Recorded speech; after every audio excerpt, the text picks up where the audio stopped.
Good evening. খবর পড়ছি আজকের সংবাদ শিলচর চ্যানেল থেকে।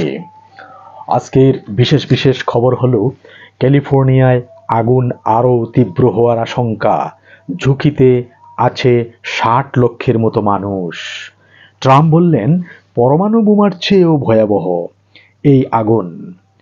মার্কিন যুক্তরাষ্ট্রের লস অ্যাঞ্জেলস ও আশেপাশের এলাকায় দাবানলের পরিস্থিতি ক্রমশ ভয়াবহ আকার ধারণ করছে।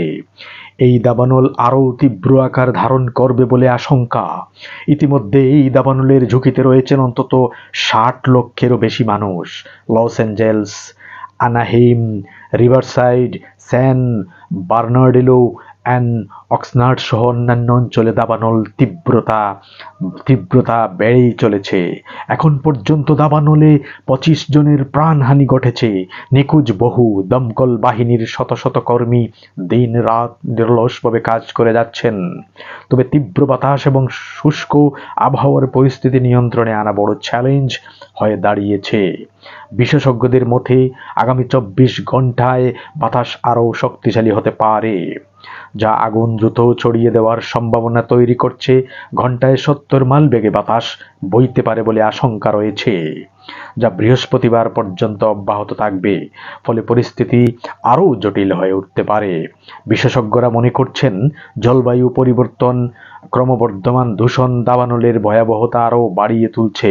শুষ্ক আবহাওয়া, তীব্র গরম এবং বাতাসের গতিকে আরও বিপজ্জনক করে তুলছে এবং ঝুঁকিপূর্ণ এলাকাগুলো থেকে মানুষকে সরিয়ে নেওয়ার কাজ চলছে। পাশাপাশি অস্থায়ী আশ্রয় কেন্দ্র স্থাপন করা হয়েছে। এদিকে শপথ নেওয়ার আগেই এই দাবানল হবু মার্কিন প্রেসিডেন্ট ডোনাল্ড ট্রাম্পের জন্য নতুন চ্যালেঞ্জ হয়ে দাঁড়িয়েছে। তিনি লস অ্যাঞ্জেলসের এই দাবানলকে পরমাণু অস্ত্রের চেয়েও ভয়াবহ বলে অভিহিত করেছেন। তিনি দাবি করেছেন এই দাবানল যে ধ্বংসযজ্ঞ এনেছে তা আমেরিকার ইতিহাসে আগে কখনো ঘটেনি। ট্রাম্প বলেন এই দাবানল যা করেছে তা পরমাণু আঘাতের গতিকেও ছাড়িয়ে গেছে। মাইলের পর মাইল এলাকা পুড়ে গেছে, বাড়িঘর সম্পূর্ণ ধ্বংস হয়ে ছাইয়ে পরিণত হয়েছে। এমন ভয়াবহতা তিনি আগে কখনো দেখেননি। হেলিকপ্টার, দমকল বাহিনী, এরোপ্লেন সবকিছু দিয়ে হাইড্রোজেন নিক্ষেপ করেও, জল নিক্ষেপ করেও, শত শত ফাইটার জেট এগুলি দিয়ে সাহায্য নিয়েও আমেরিকার এই আগুনের ভয়াবহতা দাবিয়ে তোলা যাচ্ছে না, দাবানো যাচ্ছে না। লোকসভা নির্বাচন নিয়ে ভুল তথ্য, ক্ষমা চাইলেন মার্ক জুকারবার্গ। লোকসভা নির্বাচন নিয়ে ভুল তথ্য পোস্ট করায় ক্ষমা চাইলেন মেটার কর্ণধার মার্ক জুকারবার্গ। মেটা ইন্ডিয়ার ভাইস প্রেসিডেন্ট শিবনাথ ঠুকরাল স্বীকার করে নিয়েছেন লোকসভা নির্বাচন নিয়ে জুকারবার্গ যে মন্তব্য করেছিলেন তা অসাবধানতাবশত ছিল। তিনি বলেন এই অনিচ্ছাকৃত ভুলের জন্য ক্ষমা চাইছি। মেটার কাছে ভারত গুরুত্বপূর্ণ একটি দেশ। 24 লোকসভা নির্বাচনে জিতে প্রধানমন্ত্রী হিসেবে তৃতীয়বার শপথ নিয়েছেন নরেন্দ্র মোদী। কিন্তু মেটার কর্ণধার জুকারবার্গ সম্প্রতি জো রোগানের পডকাস্টে মন্তব্য করেছেন করোনার পর শুধু আমেরিকার নির্বাচনী হার হয়নি শাসক দলের। ভারত সহ অধিকাংশ গণতান্ত্রিক দেশেই করোনা পরবর্তী ভোটে ক্ষমতাসীনরা হেরেছে।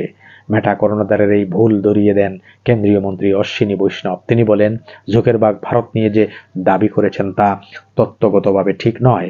নরেন্দ্র মোদী তৃতীয়বারের জন্য প্রধানমন্ত্রী হয়েছেন, এটা খুবই দুঃখজনক যে জুকারবার্গ ভুল তথ্য দিচ্ছেন। অশ্বিনীর কথায় করোনাকালে দেশের 80 কোটি মানুষকে বিনামূল্যে রেশন প্রদানের পাশাপাশি 220 কোটি ফ্রি কোভিড ভ্যাকসিন দিয়েছেন মোদী।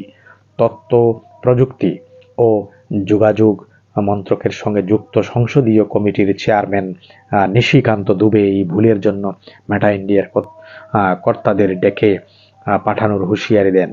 এরপরই মেটা কর্তৃপক্ষ এই ভুলের জন্য ক্ষমা চেয়ে নেয়। দুবাই কার্নিভ্যালে নির্বাচিত হয়ে অসমের মুখ উজ্জ্বল করল শিশুশিল্পী হিয়াশ্রী। দুবাই কার্নিভ্যাল 2025-এর জন্য নির্বাচিত হয়েছে বরপেটার প্রতিভাবান শিশু নৃত্যশিল্পী হিয়াশ্রী ওঝা। উল্লেখ্য 2025 সালের জুলাই মাসে অনুষ্ঠিত হবে দুবাই কার্নিভ্যাল 2025। দুবাইয়ের আন্তর্জাতিক মঞ্চ থেকে অসমের নাম আরও উঁচুতে নিয়ে যাবে হিয়াশ্রী ওঝা। শেষ হলো আজকের সন্ধ্যার বিশেষ বিশেষ খবর। ধন্যবাদ।